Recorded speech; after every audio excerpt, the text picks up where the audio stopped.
अस्सलाम वालेकुम, welcome to my YouTube channel learning with G. आज मैं आपके साथ डिजिटल लॉजिक डिज़ाइन CS302 की असाइनमेंट नंबर 2 शेयर करने वाला हूं, जो कि फॉल 2024 की है।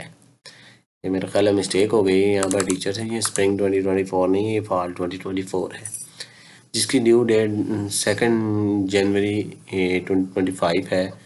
और इसके टोटल मार्क्स इसके 20 हैं। जो स्टूडेंट इसको देख के बना सकते हैं, इजीली देख के बना लें। मैं सारा सोल्यूशन आपको बताऊंगा और सोल्यूशन 100% करेक्ट है।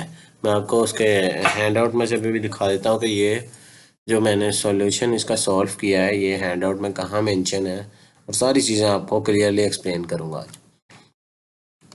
इसके अंदर सिंपल एक जो उन्होंने आपको क्वेश्चन दिया हुआ है उसकी तरफ मूव करते हैं। आपने सबमिट इसको डॉक्यूमेंट फाइल में करवाना है। ये एक सर्किट दिया हुआ है, ठीक है। ये क्या है, SOP। हमने आपको SOP based implementation of function using गैल यूज़ करते हुए आपने इसका बेसिक बूलियन एक्सप्रेशन बनाना है और फिर उसको कन्वर्ट करना है एबल एक्सप्रेशन के अंदर। मैं दोनों चीज़ें आपको आपके हैंड आउट से समझाता हूँ क्लियरली। पहले हैंड आउट की तरफ चलते हैं।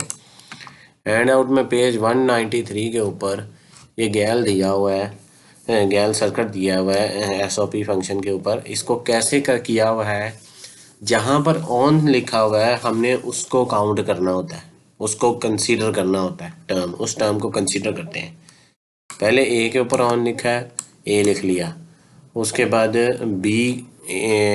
बी डैश के पास ऑन है, और फिर ये बीच में एंड गेट है, ठीक है। एंड गेट कैसे रिप्रेजेंट होता है, डॉट से रिप्रेजेंट होता है, ठीक है। A B dash. उसके बाद इसी तरह दूसरी टर्म ए डैश और बी पे है, तो बीच में ये प्लस कहाँ से है, प्लस और गेट है, ये जो एंड पे लगा हुआ है आउटपुट। यानी ये सारा कैलकुलेट हो गया आपका equal to term two your output बनना है आपने, ठीक है। आउटपुट बनेगा आपका ये। इसी तरह तीसरी टर्म ए और ये दूसरा बी, ए बी एंड पे ए बी लिखा हुआ है।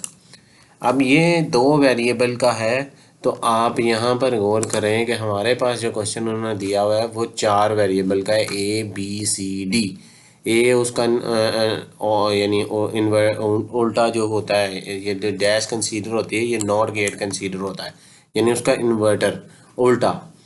तो यहाँ पर सबसे पहले टर्म क्या लिखा हुआ है, ए के ऊपर ऑन है, फिर बी, और फिर तीसरी लाइन में सी डैश के ऊपर, ठीक है, और चौथा लाइन में डी के ऊपर। मैं ये आपको एक्सप्रेशन, ये बूलियन एक्सप्रेशन है जो बनता है इसका, और एबल ये बनता है। मैं आपको इसका भी समझाता हूँ, पूरे एक्सप्रेशन को समझाता हूँ अभी। यहाँ तक हम आ गए। हमने क्या लिखा, ए सबसे पहले ए पे ऑन है, फिर बी पे ऑन है, फिर सी डैश यानी सी नोड, फिर डी डैश यानी डी नोड इसके ऊपर ऑन है। ये हमारा मुकम्मल हो गया। अगला यहाँ पर आते हैं। इसके अंदर सबसे पहले ऑन है ए डैश के ऊपर, दूसरा ऑन है बी डैश के ऊपर, तीसरा ऑन है सी डैश, और चौथा जो है वो डी डैश के ऊपर। ये आ गया। प्लस बीच में क्या आ गया, आपका और गेट, ठीक है। इस तरह फिर दोबारा प्लस आ गया। अब तीसरे में कन्फ्यूजन होगी स्टूडेंट में कि जो ये थर्ड लास्ट लाइन है, इसमें देखें सारे ही ऑफ है, इसमें कोई वेरिएबल ऑन नहीं है। इसका मतलब है हम कोई भी सर्किट यूज़ नहीं, यहाँ पर कोई भी फंक्शन जो है वो यूज़ नहीं हो रहा। तो सबसे पहले क्या है, ए है, उसके बाद सी डैश है और डी डैश है, वो हमने यहाँ पर लिख दिया। अब हम चलते हैं कि अब हमने ये हमारा जो बूलियन एक्सप्रेशन है कंप्लीट हो चुका है यहाँ पर, ठीक है। अब हम चलते हैं कि एबल नोटेशन की तरफ। हम यहाँ अपने हैंड आउट में सर्च कराएंगे एबल नोटेशन। तो इसमें जो नॉट गेट होता है उसका ये साइन होता है, एंड गेट का ये सिंबल है, और का ये है, और एक्सओर का ये है। अब हमारे पास एक्सओर है नहीं, हमारे पास सिर्फ और गेट है, एंड गेट है और नॉट गेट है। जहाँ जहाँ वो एक्सप्रेशन है, लाइक ए बी को हम कैसे लिखेंगे, ए एंड बी। जहाँ पर नॉट होगा, ए के साथ डैश थी, उसके साथ नॉट लग जाएगा। तो इसी तरह जब ए है, ए एंड बी आ गया, ठीक है, ए बी, और फिर एंड सी से पहले वो आ जाएगा आपका साइन, ये आ जाएगा जो उसने नोट का साइन है नेगेशन का। तो उसके बाद सॉरी, यहाँ पर ये एंड मिसिंग है, यहाँ पर ये एंड लिख लीजिएगा, क्योंकि सी और डी के दरमियान में भी एंड है। ये मुकम्मल हो चुका है यहाँ पर एक्सप्रेशन, ठीक है। उसके बाद हैश साइन यूज़ होता है ओवर गेट के लिए, प्लस के लिए। प्लस की जगह हम हैश का साइन यूज़ कर लेंगे। फिर ए निगेशन है, बी निगेशन, बी नॉट है, सी नॉट है, सारों के दरमियान में एंड लिखते हुए ये पूरा एक्सप्रेशन, ये दूसरा भी पूरा हो गया।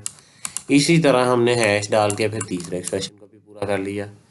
यहाँ पर हमारे जो है ये असाइनमेंट का सोल्यूशन, बस इतना सा सोल्यूशन है इसका। इतने बड़े सर्किट का बेसिक बूलियन एक्सप्रेशन ये आ गया और उसकी एबल नोटेशन की एक्सप्रेशन ये आ गई है। ठीक है, ये आपकी असाइनमेंट यहाँ पर मुकम्मल हो जाती है। ये आपके हैंड आउट में मौजूद है, इसका सोल्यूशन मैंने आपको दिखा दिया है उसके हिसाब से। मेरी वीडियो पसंद आई हो तो मेरे चैनल को सब्सक्राइब करें, मेरी वीडियो को लाइक करें, ज़्यादा से ज़्यादा स्टूडेंट के साथ शेयर करें ताकि वह इसे देख के बेहतरीन असाइनमेंट तैयार कर सकें। मिलते हैं अगले वीडियो में, तब तक के लिए अल्लाह हाफिज़, अस्सलाम वालेकुम।